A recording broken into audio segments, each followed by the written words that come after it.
Welcome back. It is Sunday, which means another movie reviews video. As always, movie reviews will be spoiler free. I will leave timestamps in the description box below. If there's a particular movie you want to see my thoughts on, you can scroll to that time period. And I will leave last week's movie reviews video linked up here in case you are wanting to see something that I may have talked about last week in the cinemas this week. So I saw 4 movies in cinemas this week, 4 very different movies. They were all different from one another. And I think I had a good movie week because of that. The first film I saw in cinemas this week was the Disney nature film Penguins. I went to see this in IMAX because it was going to look beautiful in IMAX, and it really did look stunning and look amazing. Because this is all set in Antarctica, you are kind of immersed in this frozen landscape. If you are going to see it, don't go and see it in like a t-shirt and flip-flops. Like, take something warm, because it will make you feel cold. Like, they don't make it cold, but watching all that snow and all those penguins makes it feel cold. It was quite funny. Some of the parts where we had Ed Helms, the narrator, narrating Steve the Penguin, it was like, how, you know, we don't know that he's saying this, but it's done by Disney, even though it's Disney nature. I really enjoyed either last year or the year before's one about the pandas, so I knew I was going to enjoy this one. I learnt a lot, which was great. There are some moments where you are a little bit scared that some penguins are going to be harmed in some way, particularly baby penguins. So just if you're taking kids to see it, be warned about that. But generally it's wholesome, it's upbeat, it's optimistic, and yeah, you'll learn some stuff. I liked the way it was put together, and as always with a Disney nature film, you do get to see some kind of outtakes, behind the scenes stuff during the credits, so make sure you stay for the credits for that one. Then the second film I saw in cinemas this week was Spirited Away, which is the Japanese anime studio Ghibli, I never know how to pronounce that one, film, which isn't a new release, but we have been watching the IMDb top 100 movies, try and kind of work our way through the list and see our own take on those. There'll be a separate video coming on that. And it was on the list, and it was playing in the Alamo Cinema this week, so we went and had dinner and watched Spirited Away. I enjoyed it more than I thought I was going to. I did go into it with a sort of pessimistic attitude. However, yeah, it kept my attention. It was certainly different from anything else I've watched, really, at all. It was quite like I was like living in a bit of a dream world. I'm sure that that's kind of what it's intended to be. But the magic in it, I wasn't expecting as much magic as there was. And the food in it was fabulous as well. I really enjoyed that. But yeah, the magic in it, and the sort of real dream-like state you feel like you're in when you're watching it, it was actually really entertaining. It kept me really gripped. I didn't know what was going to happen next or how it was going to end. So I enjoyed it a lot more than I thought I was going to. It's not necessarily something that I would watch again, but I would watch something else from that studio again, which is good because there is something else from that studio on the list, so that works. Then I went to see Teen Spirit, which again was something different altogether. It stars Elle Fanning, who enters the Teen Spirit competition, which is a bit of an X Factor, The Voice, America's Got Talent, Britain's Got Talent type competition. It's a reality singing competition, and she, interestingly, is based on the Isle of Wight. I think this might be based on a true story. I'm not sure. I should have done my research before coming to talk to you guys about it. But yeah, she's based on the Isle of Wight, so she goes through her local competitions and then, you know, works her way through to go as far as she does. She enlists the help of a former opera singer who she meets while she's singing in a working men's club, and he offers to give her a lift home. She has an interesting background because she is Polish and lives with her mum.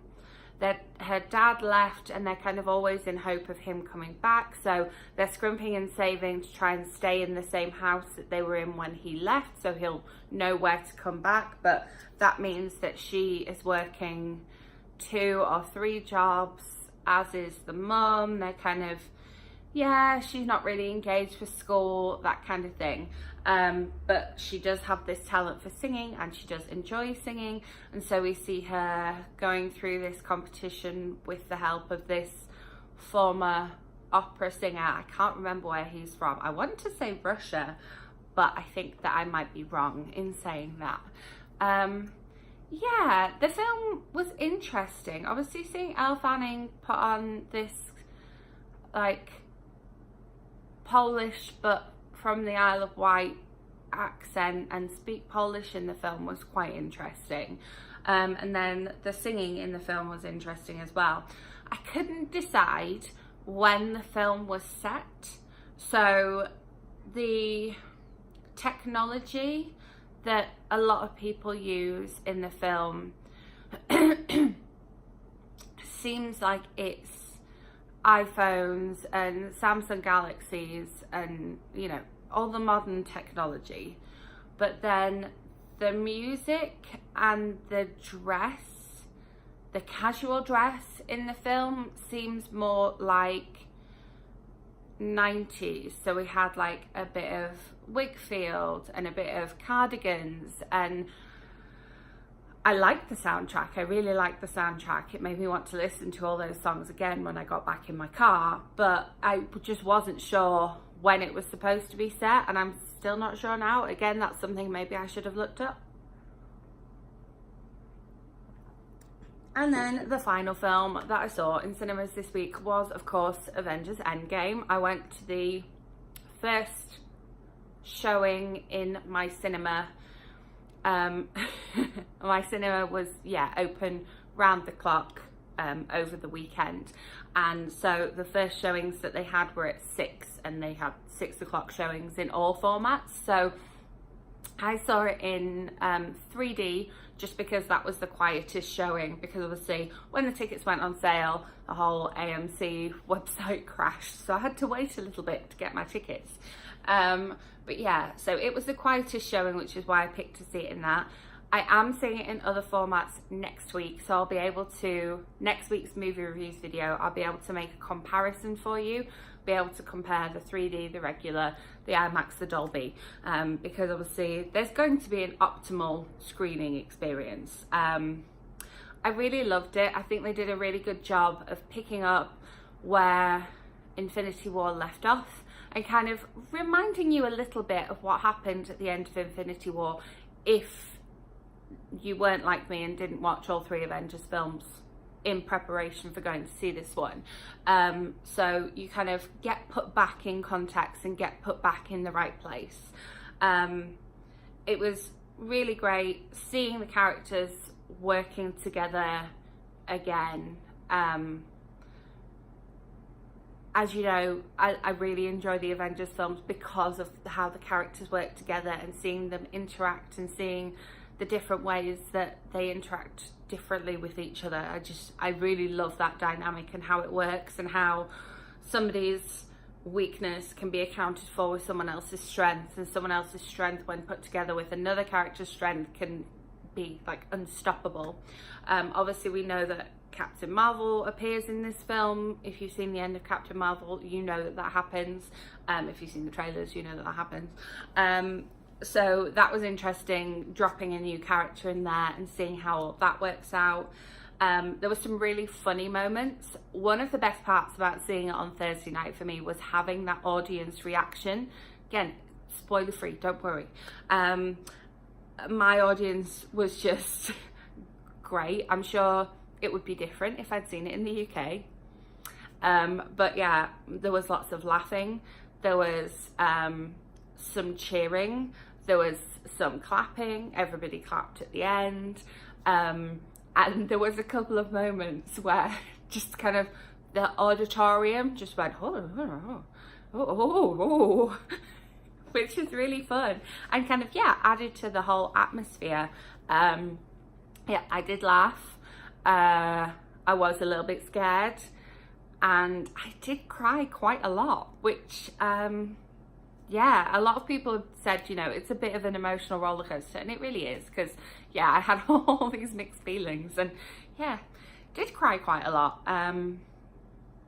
Yeah, as always with the Avengers films, I like the fact that we have different settings, getting to kind of see them dropped into different cities and planets and galaxies and everything is always fun. And yeah, it is a long film, and I did have to leave to go to the loo, because that's not just me in a cinema, that's me any other time. And it's not like there's a decent time to go. I'm lucky that I'm going to see it again, so I'll make sure I don't go at the same point, so I kind of see what I missed last time. But it wasn't too far to go, so it was very quick, it's fine. But yeah, it is a long film, but it really doesn't feel it when you're in there. So if you're like, oh, I'm thinking about going to see it, but it's over 3 hours long, it doesn't feel it. The nice thing I thought about it was that it did start off quite slow. I think a lot of people have kind of criticised it for being a bit slow in the beginning. I thought it was really quite nice, and it really fitted the mood and the atmosphere of the people that we have left at the end of Infinity War. And so the slowness at the beginning I really enjoyed, and I enjoyed the music as well. That was something that I took away from it. So yeah, I will talk a little bit more about the comparison of the different formats next week, in next week's movie reviews video. I will have another film or two to talk about aside from Infinity War, not Infinity War, Endgame, next week. It's not just that I'm just seeing that, I am seeing other things as well, don't worry. So yeah, if you enjoyed this movie reviews video, please give it a thumbs up. Make sure you're subscribed so that either next week my movie reviews video lands in your subscription feed, or in the week this week my usual bookish content lands right in there. I may have 3 videos for you in the week this week, very excitingly. If there are any other films that you would like me to see in cinemas this week and talk about in my movie reviews video next week, let me know in the comments. Always happy to do that. And yeah, I will be back with more bookish content for you in the week, and I will see you next Sunday for another spoiler-free movie reviews video. Thank you for watching. Bye.